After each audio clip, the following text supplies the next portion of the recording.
Class is in session.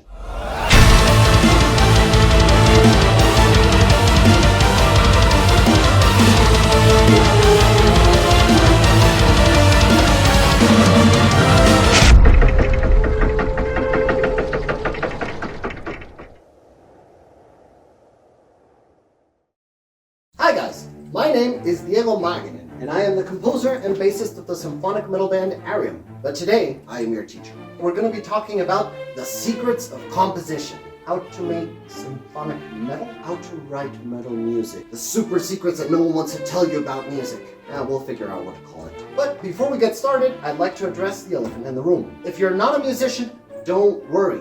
This is also for you. It doesn't matter if you're not a musician nor an artist, because this could still work like, I don't know, information for trivia later. If you are an artist but not a musician, don't worry, this is also for you. And if you're a musician, buckle up. This is going to be a wild ride. And finally, yes, I am Mexican. I love Mexico. I love my country. But my maiden language is English. So we're going to be doing this in English. And don't worry about it. There's subtitles down here. If you haven't seen them, I'm really surprised because we use them all the time. So, do you have your pens, papers, notebooks? If you gotta use the bathroom, now's the time. I'll wait. Okay, let's just get on with it. So, everyone, open your books to chapter 1, page 421. Why is chapter 1 and page 421? The song that we're going to be analyzing today is You Are Insane from the Birds Assembly.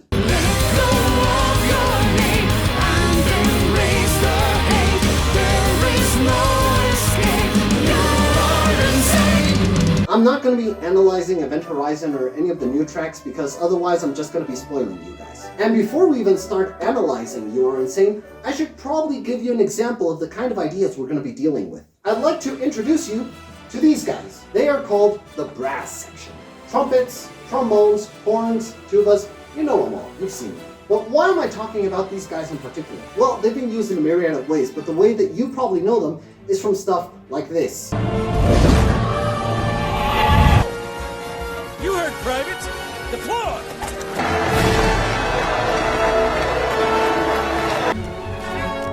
Come on! Hurry up!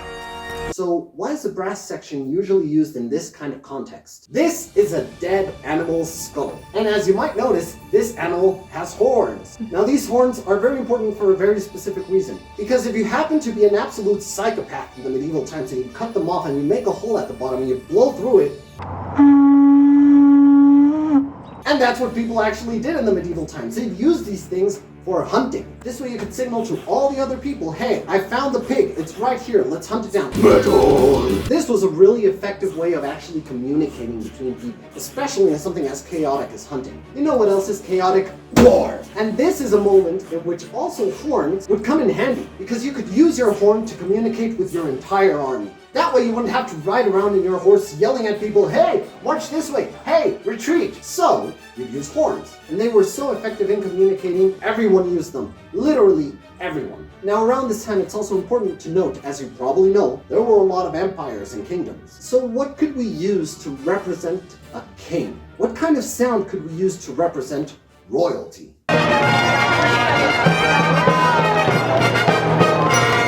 Horns were so effective in battle that, since everyone used them, people would also recognize them as a war instrument. If you wanted to show off that you were powerful and a strong king, what better way to represent you than a horn? Horns also evolved from bone to metal. It's also more durable, and you can also make it louder. Brass, as we now know it, started being used in every single kingdom and empire to signal the arrival of royalty, including the really weird long ones that you saw on Shrek.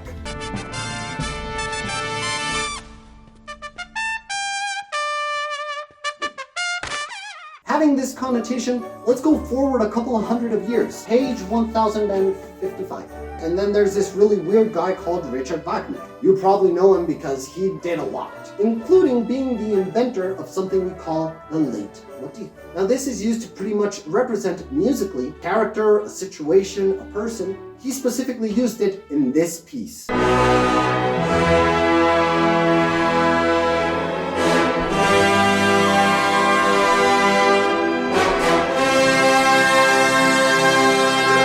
Now Siegfried is the hero. How do we represent him? How do we represent an idea of a great hero in such an epic tale? Of course, using the brass, because it does have this connotation of power, of royalty, thanks to hundreds of years. Musical context is everything in this tale. So of course, we want to have these big, powerful instruments blasting out and showing everyone that what you mean about this hero is strength, is power. And later on, this musical context ended up being used by everyone. Every composer and their grandmother who wrote the slightest thing for any hero would use the brass. And this is still something that we see to this day. The Avengers, the most powerful heroes of all time. Let's use the brass. Superman. Let's use the brass. Even a dark hero like Batman. Let's use the brass. If you want to show the true power of dinosaurs who are going to end up eating a lot of people at the end of the story, use the brass! Imagine you're a country that's fighting another country in a war and you're losing a bunch of territory, and you want to write an anthem that basically says, if you mess with us, we're gonna f*** your shit up. Mexico's national anthem. That, by the way, is a march, which does use a lot of brass, and it also has military connotation, but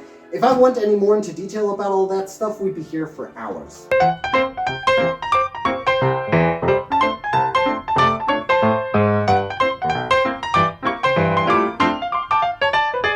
All this comes down to one simple and clear idea. The secret to expressing an idea in music is being able to use certain resources to express the exact thing you want to represent in your music. Believe it or not, if you're savvy about certain things in music, you're able to represent anything. If you have a bit of an idea what I'm trying to tell you, let's get into You Are Insane. I need a glass of water to keep talking. First of all, a coaster so I don't ruin this very beautiful table. The school cafeteria only had lemonade.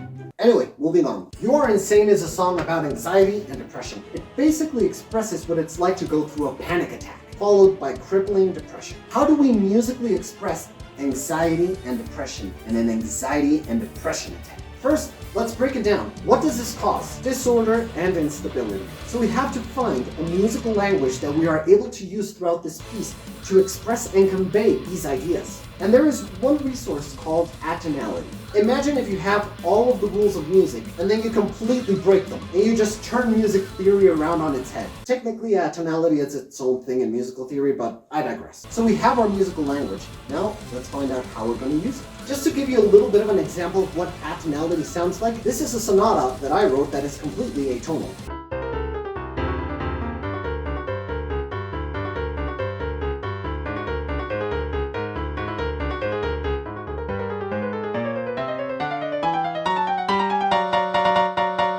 And now let's listen to a small piece of You Are Insane so we can kind of hear these weird sounds at play.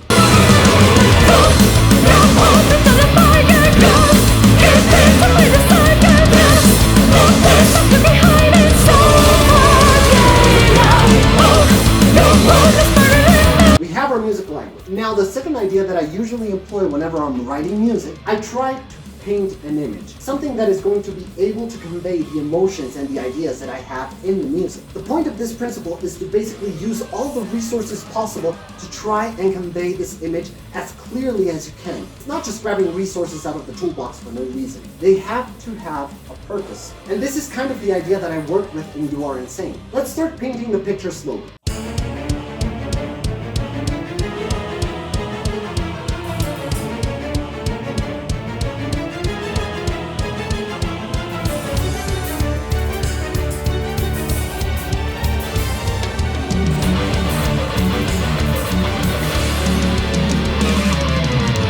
And as it's creeping in, it suddenly hits you. And that's where the band comes in full swing.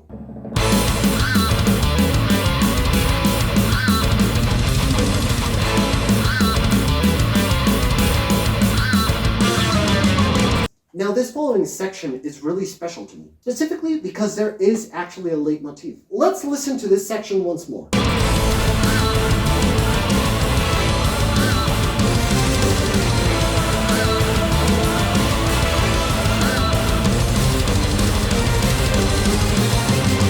Now this section appears twice in the song. First time it shows up, it's an introduction to the idea, the musical expression of clinical anxiety and depression. Then we have a whole piece of the song where we're pretty much explaining what's going on, and the song doesn't stay in one tonality. It jumps from being atonal to tonal to atonal to tonal again, and I'm just jumping through harmony, creating this disorder and instability that we're talking about. And after the song has completely told you what's going to happen through the lyrics, this motif appears again, because it's a prelude to the actual insanity. So first, there are choirs, and I use choirs specifically because there's nothing more human than the human voice. So we use these choirs to try and express a lament of sorts, like a scream asking to be saved. Listen closely.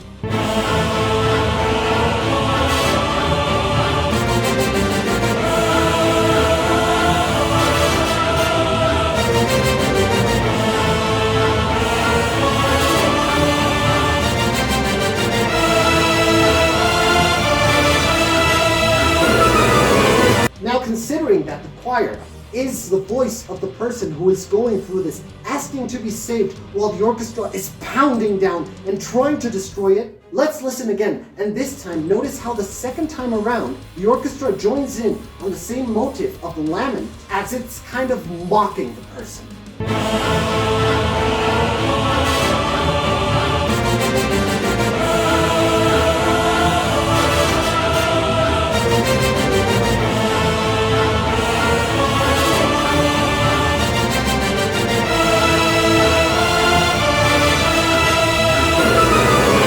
And here is another example of using your toolbox. After going through this whole section, now the panic attack really tries to destroy the person who is listening to this. And we use one of my favorite resources in atonal music, the Petrushka chord. This was actually used by Stravinsky, and it has a very weird, piercing sound. It's a major triad with another major triad, but this other major triad is actually one tritone above it. And then you have this magnificent, piercing sound. This is also part of the musical dialogue within the song. You have changes in textures going up and down as the orchestra is slowly speaking with the band itself. And this is the beauty of having a musical dialogue that is expressing all of the emotions that you want to convey. In this case, a panic attack. I want you to hear the entire thing one more time. Pay close attention to all of these minute details that we're using within the music.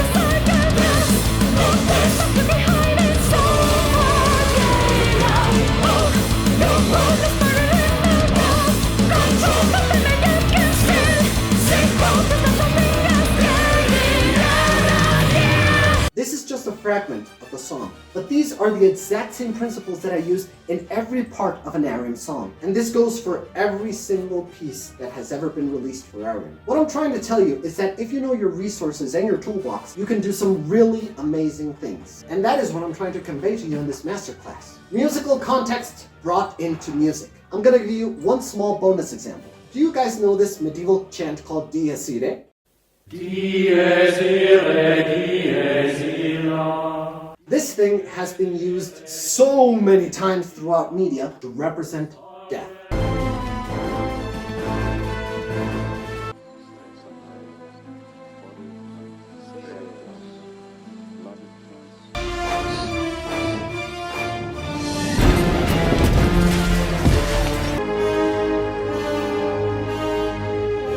Now in Aryem, we have this 15-minute epic called L'Assemblée de las Aves, which is the culmination of the entire journey of the album The Birds Assembly. And almost at the end of the song, you can actually hear the Dies Irae, representing the death of the ideas and values that the birds and the audience is leaving behind in this section.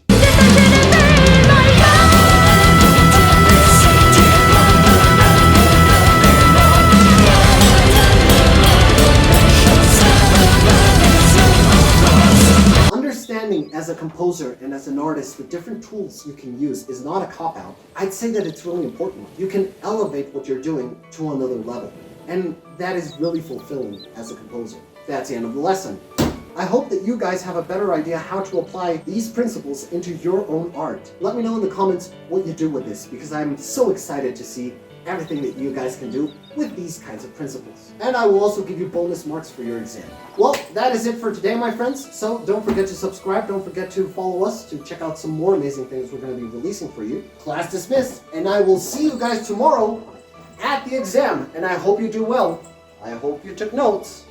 No, seriously, there is an exam. And I'm not talking to the whole audience, but I'm also talking to Karin, Daniel, and Charles. I'm going to show up tomorrow at the rehearsal because I have some exam papers here. And if you guys don't answer correctly, you're going to have a bad time. See ya!